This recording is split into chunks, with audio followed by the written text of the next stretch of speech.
Baik, bismillahirrahmanirrahim. Assalamualaikum warahmatullahi wabarakatuh. Waalaikumsalam warahmatullahi wabarakatuh. Bapak dan Ibu yang saya hormati, Ketua KKG Gugus 2, Bu Waris dan Bu Gita, beserta Bapak dan Ibu anggota KKG se-Kecamatan Jetis. Bapak dan Ibu Wiluceng ya. Bagaimana kabarnya hari ini, Bapak dan Ibu sehat semua? Alhamdulillah, luar biasa, Allah barik. Alhamdulillah. Meski sudah siang ya, hampir setengah 11. Saya berterima kasih atas waktu yang sudah diberikan kepada saya, karena kebetulan Bu Adis kemarin meminta saya untuk mengimbaskan ke Bapak dan Ibu semua. Dan alhamdulillah kesempatan yang berbahagia ini kita diberikan kesehatan yang luar biasa, yang mana bisa berkumpul bersama dalam acara KKG kelas 1 dan 2. Langsung saja nggih Bapak dan Ibu. Santai mawon nggih, kali dipun dahar mboten napa-napa. Nah, alhamdulillah pada kesempatan yang berbahagia ini, sebelum kita mulai ke deep learning, karena yang sudah disampaikan Kusum tadi sebenarnya itu adalah intinya. Intinya ya 8, 3, dan 4 itu. Tapi sebelum kita masuk ke materi, saya ingin sharing dulu. Sebenarnya bukan cuma saya di sini yang mendapatkan diklat pembelajaran mendalam, ada Bu Aan juga. Karena kebetulan pada tahun 2025 ini saya beserta Bu Aan SD Negeri Kutuwetan dan SD Negeri 1 Wonometro mendapatkan boskin. Karena pembelajaran mendalam itu dan coding termasuk ke dalam program yang harus dilaksanakan dalam SD Negeri yang menerima boskin. Jadi kita itu ceritanya ya, sebelum masuk ke materi ya, mungkin ada yang tanya kok bisa Mbak Kiki, kok bisa Bu Aan, karena menerima boskin. Kenapa kok bisa menerima boskin? Kebetulan di rapor pendidikan kita mengalami peningkatan yang semula mungkin kuning atau merah itu menjadi hijau. Dan capaian itulah yang dirasa Dinas Pendidikan itu adalah nilai yang baik, jadi mendapatkan boskin. Oke. Untuk yang diklat pembelajaran mendalam, satu sekolah itu ada 3, 1 guru kelas bawah, 1 guru kelas atas, dan kepala sekolah. 1 lagi dari coding, dan itu diwakili Bu Nikmah kalau saya kemarin. Kita mendapatkan materi ini, bisa kita tularkan, alhamdulillah kesempatan ini. Terus ini langsung saja.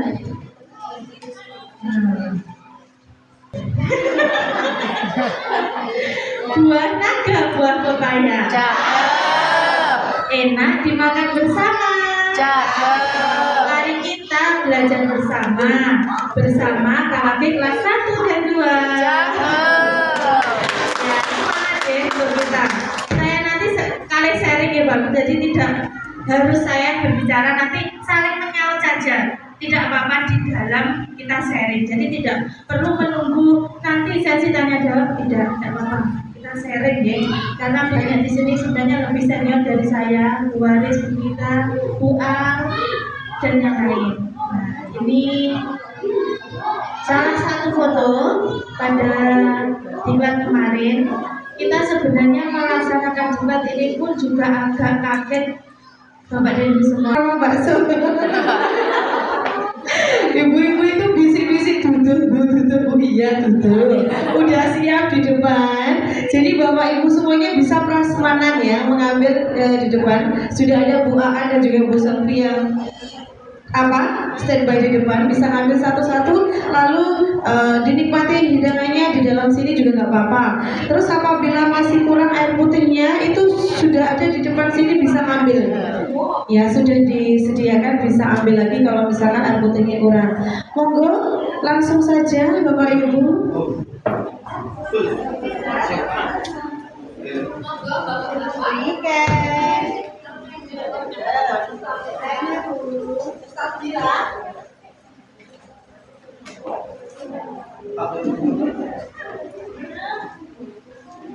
Ya,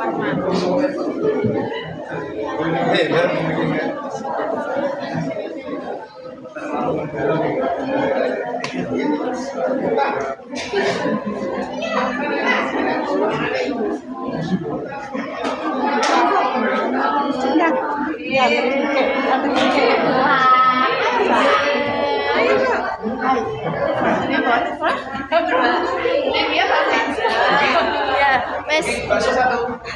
Ya, oke, siap. Bikin satu kemarin, ya, yang paling atas sendiri. Ini tanggal 26 sampai 31 Juni. Jadi sudah kita laksanakan kemarin 6 hari. Dan ternyata kalau menurut saya kemarin, kalau di coding katanya Bu Nikmah itu santai mbak, tenang aja, molor. Ternyata tidak. Di pembelajaran mendalam ini kita awal masuk nih, undangannya jauh, berarti belum telat, datangnya sebelum setengah 8 itu sebidang hijau. Kalau sampainya setengah 8 lebih sampai jam 8 itu kuning, dan kalau jam 8 lebih itu merah. Alhamdulillah kami kemarin tidak telat sama Tuhan.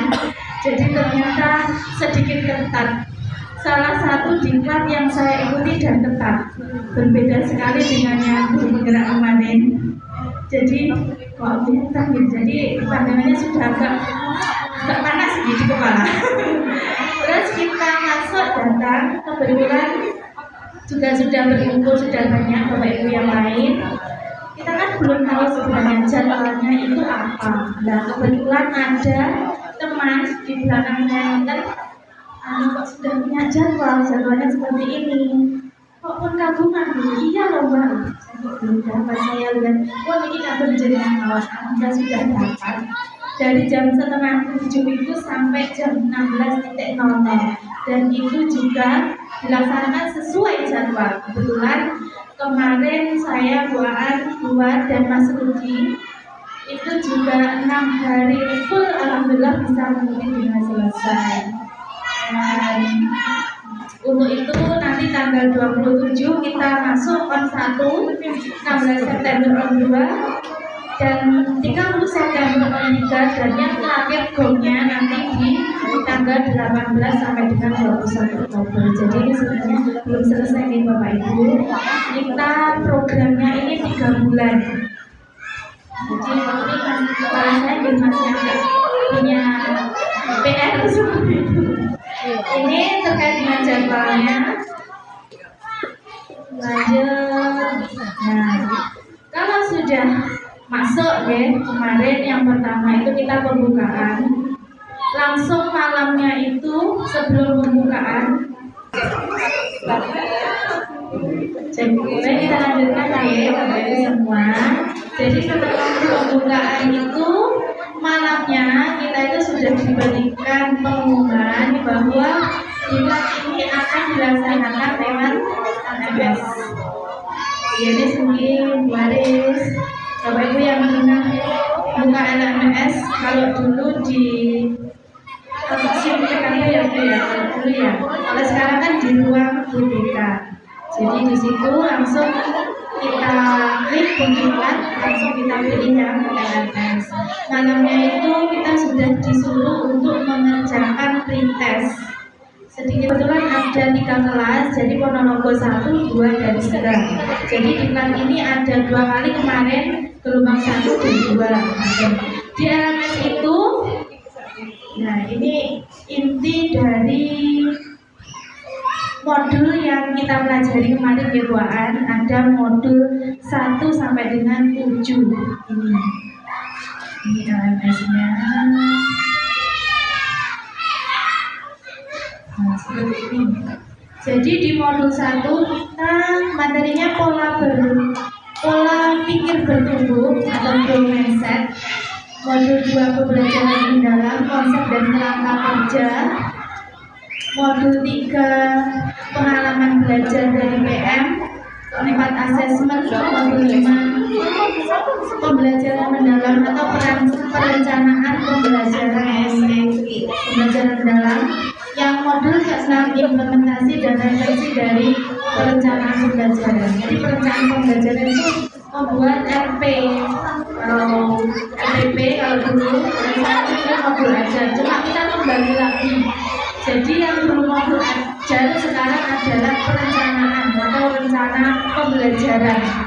Sering kita dengar itu RPPM, jadi rencana pembelajaran mendalam. Dan untuk yang terakhir modul 7 yaitu inquiry kolaboratif. Ini materi yang ada di LMS kemarin. Lanjut. Jadi ini di LMS itu setiap modul Bapak Ibu ada KP atau kegiatan pelatihan, yang mana di setiap modul itu minimal ada 4-7 kegiatan pembelajaran, yang mana satu modul ini harus selesai pada hari itu juga. Dan kalau belum selesai satu KP, misalkan luring 1 ini ya, kalau belum selesai belum bisa membuka ke luring selanjutnya. Luring 2 kalau belum bisa mengerjakan, belum selesai ya tidak bisa selanjutnya. Per modul itu KP-nya beda-beda ya, itu pada hariannya. Nanti kita sudah selesai sampai modul 7 karena 6 hari itu penuh. Selain kita menyelesaikan KP atau kegiatan pembelajaran itu ada evaluasi per hari yang harus kita isi, dan tapi sesuai dengan materi saja.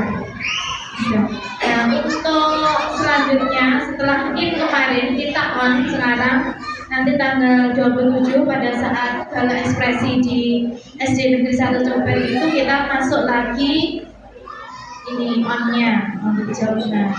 Setelah kita kemarin mendapatkan materi di modul 1 dan sampai dengan 7, jadi di on ini kita mendapatkan tugas itu membuat RPP dan melaksanakan praktik pembelajaran di kelas masing-masing, yang mana direkam di video dan diunggah di YouTube. Nah, jadi tugas kita ini. Terus nanti kalau sudah kita kumpulkan, nanti direview bersama peserta yang lain. Kalau di modul 4 tadi kita membuat RPP itu pada saat masuk, terus praktek pembelajaran di depan teman-teman semua pada waktu di on ini kita praktek di sekolah masing-masing. Dan ini ya materi dari modul 1 sampai 7 kemarin sudah di-share di Bu Waris, itu sudah kami kumpulkan untuk mungkin Bapak Ibu mau mendalami lagi ini di tren kemarin. Jadi kita kembali ke materi. Jadi tadi adalah pengantarnya. Kita cuplik mulai dari modul 1. Sebelum masuk ke deep learning, kita satukan dulu semangat dan kekuatan. Sedikit sharing juga, kalau yang dulu di guru penggerak, yang inti yang saya pelajari itu adalah pembelajaran menurut Bapak Ki Hajar Dewantara. Jadi yang mana murid itu dianggap adalah sebuah benih, yang mana guru adalah sebagai petaninya, di sekolah dididik, disirami dengan materi, dengan ilmu pengetahuan, pengalaman belajar menurut kodrat alam dan kodrat zaman. Jadi kodrat alam itu tidak bisa dibandingkan anak satu dengan anak yang lain. Si A berbeda dengan si B berbeda dengan si C. Nah, itu adalah kodrat alamnya, bawaan. Nah, kodrat zaman yang mana kita harus memberikan pengalaman belajar yang sesuai dengan zaman, yang zaman dulu tidak ada HP, tidak ada laptop, kalau sekarang ada. Bagaimana kita bisa mengembangkan media pembelajaran sesuai dengan zamannya. Itu kalau menurut Bapak Kahadi. Kalau di pembelajaran mendalam ini, inti dan awalnya sejarahnya itu dari Pak Abdul Muti. Ya, jadi beliau menyampaikan, kalau orang berpikir dengan ground mindset, maka dia yakin masalahnya hanya sedikit itu jalan keluarnya dunia, ya bisa lewat jalan manapun. Karena itu jangan menyerah, jangan putus asa yakinlah ada jalan keluarnya. Ya. Kalau yang dulu di kurikulum merdeka kita diajak untuk bagaimana ya, mengembangkan anak-anak itu sesuai dengan bakat dan minatnya. Sebenarnya sama, tapi untuk yang di PM ini lebih diisi dengan kegiatan pembelajaran yang bermakna, tidak saja berdiferensiasi, tidak saja sesuai dengan keinginan murid, tapi kita diajak untuk bermakna, menggembirakan, tapi juga menerapkan disiplin-disiplin yang harus kita terapkan sesuai dengan karakter peserta didik. Jadi ini jenis-jenis pola pikirnya.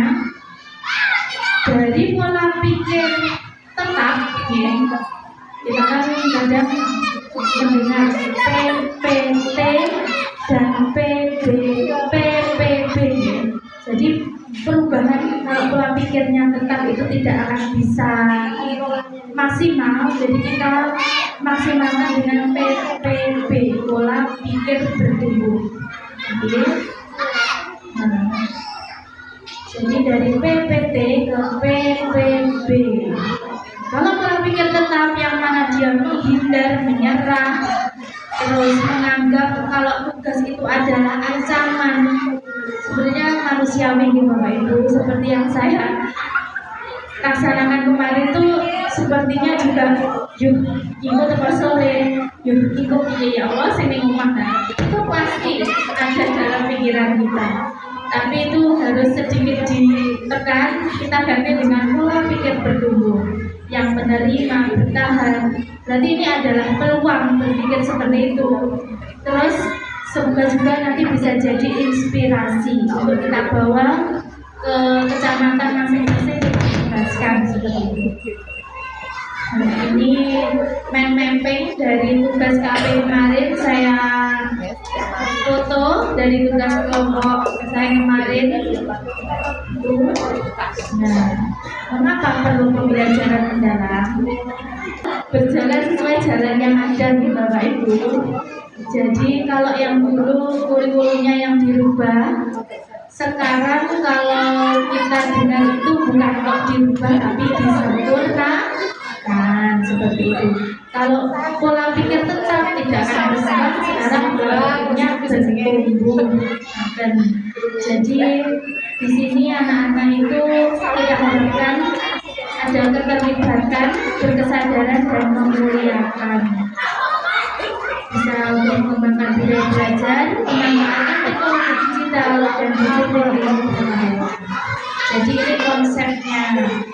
Nah, inti dari pembelajaran mendalam sendiri sudah disampaikan ke Busung, sudah disampaikan oleh Busung tadi. Jadi yang diharapkan peserta didik itu memiliki 8 dimensi profil lulusan, ya, tidak terlalu terlihat. Akhirnya di link tadi ya Bapak Ibu sudah disampaikan Busung, ada keimanan dan ketakwaan, Tuhan Yang Maha Esa, kewargaan, kreativitas, penanganan kritis, kolaboratif, kemandirian, kesehatan dan komunikasi. Nah, penerapannya ini harus kita masukkan ke RPP. Nanti saya berikan contohnya. Ya. Saya mengimbaskan di sini sebenarnya harapan saya nanti Bapak Ibu juga bisa langsung membuat RPP, karena tadi waktu yang terbatas, nanti ini sharing terus dikembangkan sendiri nih Bapak Ibu. Penerapannya itu, inputnya Bapak Ibu bisa membuat RPPM. Karena kalau yang dulu modul aja, sekarang RPPM itu kita sempurnakan, ada 8 kelulusan, ada prinsip pembelajaran, ada pengalaman belajar, dan ada kata pembelajarannya. Dimensi itu 8 tadi, ya. Terus prinsip pembelajaran yaitu berkesadaran, bermakna dan menggembirakan. Tidak saya jabarkan lagi, sudah tahu pastinya. Terus pengalaman belajar yaitu memahami, mengaplikasi, merefleksi, dan kerangka pembelajarannya yaitu olah, ya, 4 olah rasa, olah pikir, olah hati, dan olah rasa. Seperti itu. Ini pengalaman belajar yang mana nanti di RPPM itu diharapkan juga ada pengalaman belajar yang relevan sesuai dengan taksonomi Solo.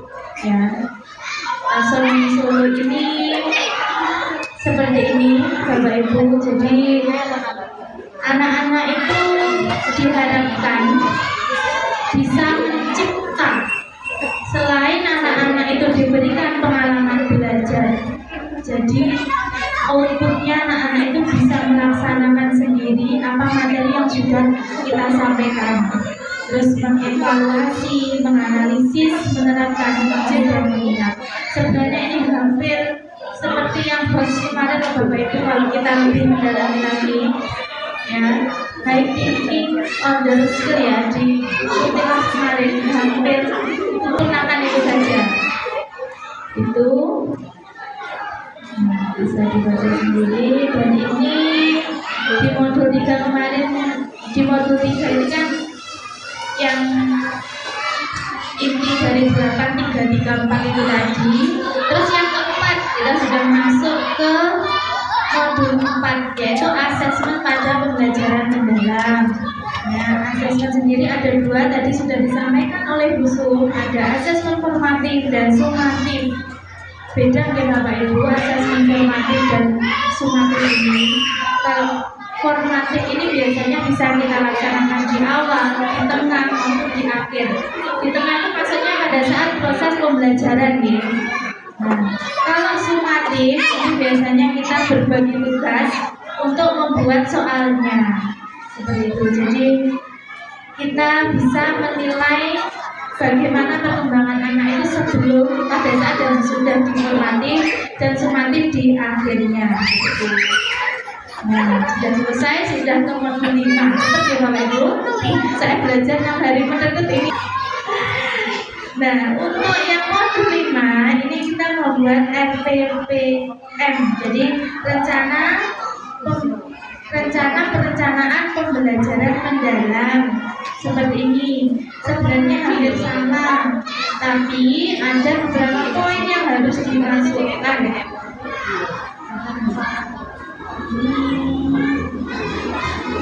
Salah satu contohnya, saya sering mendapat di media sosial itu ada modul ajar maupun MPP maupun ya CPATP itu yang sudah disesuaikan dengan RPPM. Itu berbayar. Saya tidak mengarahkan untuk membeli, tapi kalau mungkin bisa sebagai referensi ya.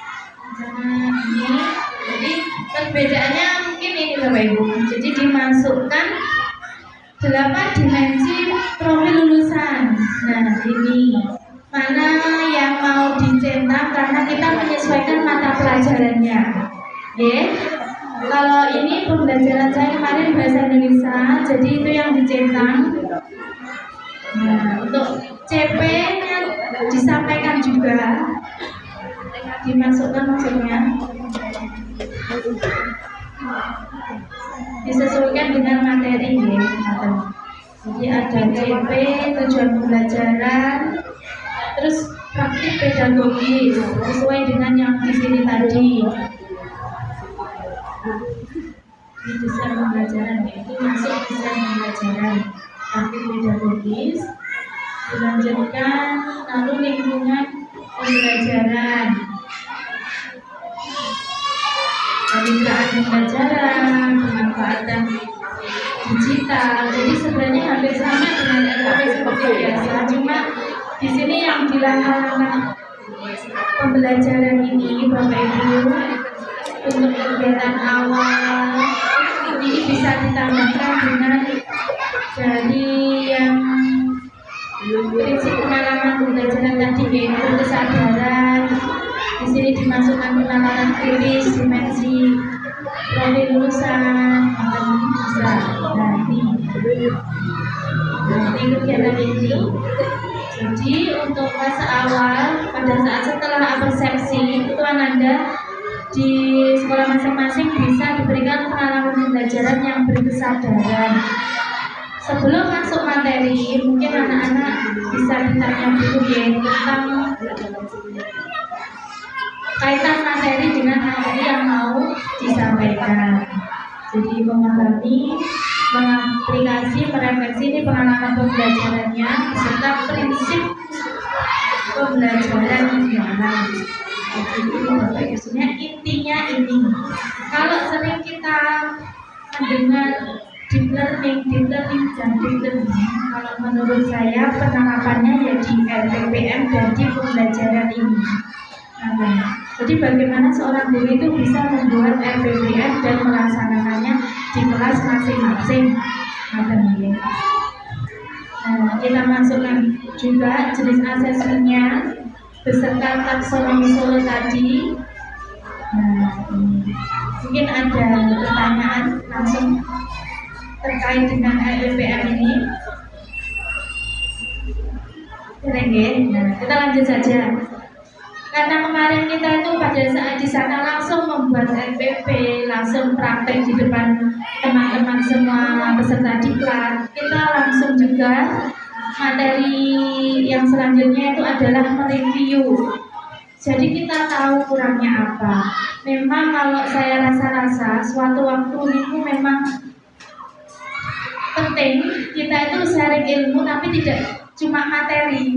Sebenarnya materi yang bagus itu ketika kita melihat pembelajarannya di kelasnya Bu Haris seperti ini, di kelasnya Bu Verina seperti ini, nah itu malah masuk ke sini kepikiran. Jadi pembelajarannya kalau berkesadaran itu seperti ini ya, kalau bermakna seperti ini. Nah itu mungkin suatu saat harapan saya Bu, jadi kita itu selain ada KKG, ada berkumpul lagi berbagi praktik baik, itu kita praktek pembelajaran. Mungkin mempersiapkan diri agak repot, mempersiapkan LPPM dan sharing praktek mengajar, tapi itu akan bermakna kepada kita.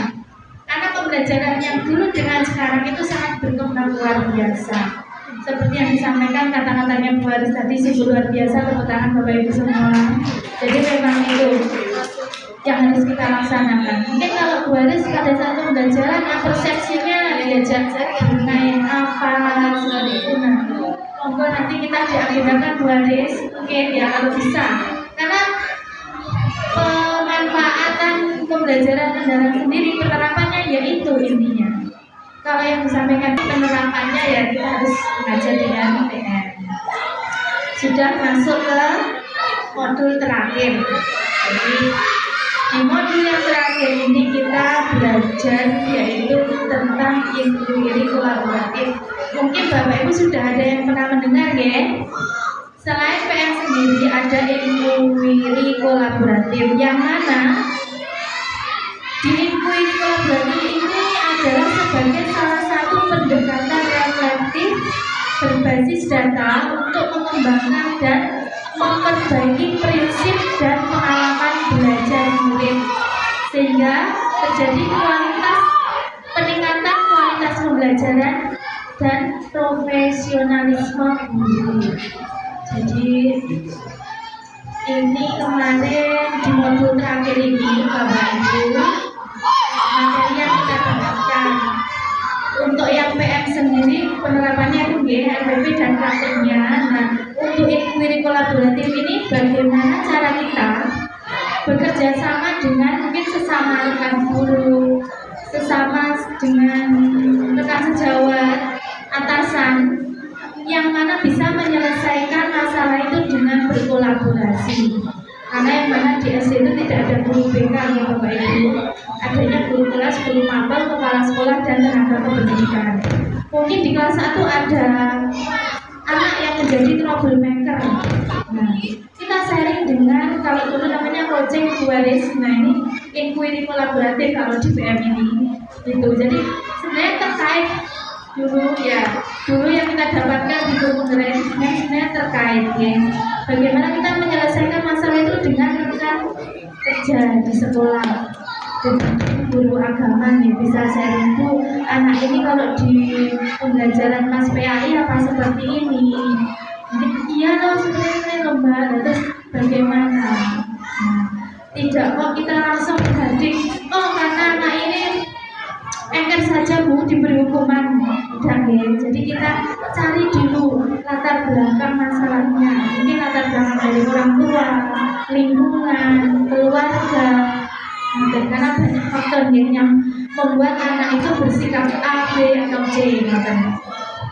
Nah, penerapan inquiry kolaboratif seperti ini ada siklusnya, yang mana siklusnya itu access, design, implement, change, dan dimana setiap tahap itu berkelanjutan dan berbasis pengalaman nyata. Terus penerapannya sendiri ini yaitu mengintegrasikan strategi dialog terbuka antara guru dan pemangku kepentingan lainnya melalui dialog terbuka. Jadi dialog dengan sesama dengan guru tadi yang dimaksudkan. Ini sama pengertiannya. Nah, ini langkah-langkah yang bisa dilaksanakan dalam inquiry kolaboratif, yaitu mengidentifikasi tantangan nyata di kelas. Jadi ketika anak punya permasalahan ini kan menjadi tantangan untuk kita, Bu. Setiap hari mendesain strategi pembelajaran yang mana kalau anak-anak nggak mau nulis itu bagaimana membuat moodnya bagus sehingga mau, itu menjadi tantangan juga loh. Gitu. Sebenarnya kelihatan tapi itu luar biasa. Saya tadi tuh mau bertanya ke Bu Diana, kalau memang di umur 0 sampai 5 tahun itu anak-anak tidak boleh calistung, tapi di kelas 1 kenapa? Ya, bacaannya seperti itu pertanyaan tanya besar saya sebenarnya kepada Bu Diana tadi. Karena kelas 1 itu kan sudah dihadapkan dengan bacaan yang luar biasa, dengan hitungan yang mungkin juga anakku bagaimana. Nah, itu sebenarnya tanda tanya, karena di kelas itu sudah bacaan dan materinya seperti itu, kita bisanya beradaptasi, ya. Kita bisanya juga memaksimalkan pembelajaran yang bisa kita laksanakan di kelas masing-masing. Nah, jadi materi modul 7 yang lainnya bisa dilihat di PDF tadi ya Bapak Ibu. Kita sudah masuk ke kesimpulan.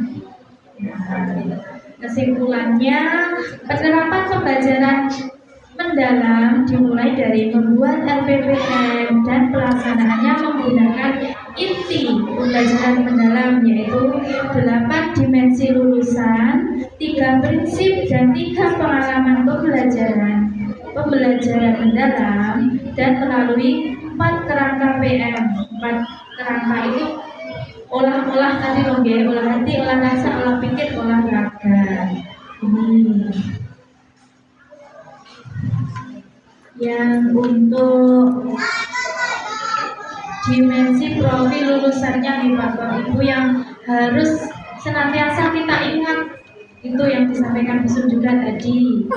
Untuk prinsip pembelajarannya kembali lagi berkesadaran, bermakna, menggembirakan, harus gembira itu. Terus pengalaman belajarnya memahami, mengaplikasi, merefleksi, serta kerangka pembelajarannya olah-olah tadi itu dilaksanakan di RPPM dan di kelas masing-masing dengan asesmen formatif, asesmen sumatif tadi. Dan kalau ada masalah bisa kita selesaikan masalahnya dengan inquiry kolaboratif. Selesai, alhamdulillah. Ini untuk yang terakhir ada paten lagi Bapak Ibu. Catat lagi ya. Buah jeruk, buah mangga. Ayo menerapkan pembelajaran bermakna. Ayo. Ya, kita sudah selesai materi pada siang hari ini. Mungkin ada pertanyaan. Oke, ini jam 11 lebih 11, 45 menit saya menyampaikan itu tadi. Semoga ringkasan-ringkasannya itu bisa sedikit menancap ya Bapak Ibu, bisa diterapkan. Yang terakhir saya mau mengajak tepuk anak Indonesia Hebat Monggo berdiri dulu sebentar sebagai penutup ya. Yang ini loh, bangun pagi beribadah olahraga, gemar belajar makan sehat dan bergizi. Ayo bermasyarakat, tak lupa istirahat. Aku adalah anak Indonesia hebat. Baik, tepuk tangan untuk kita semua. Terima kasih atas waktunya. Sharing-sharing bisa kita laksanakan kapan saja ya Bapak Ibu. Ada kurangnya saya mohon maaf. Bila taufiq wal hidayah, wassalamualaikum warahmatullahi wabarakatuh.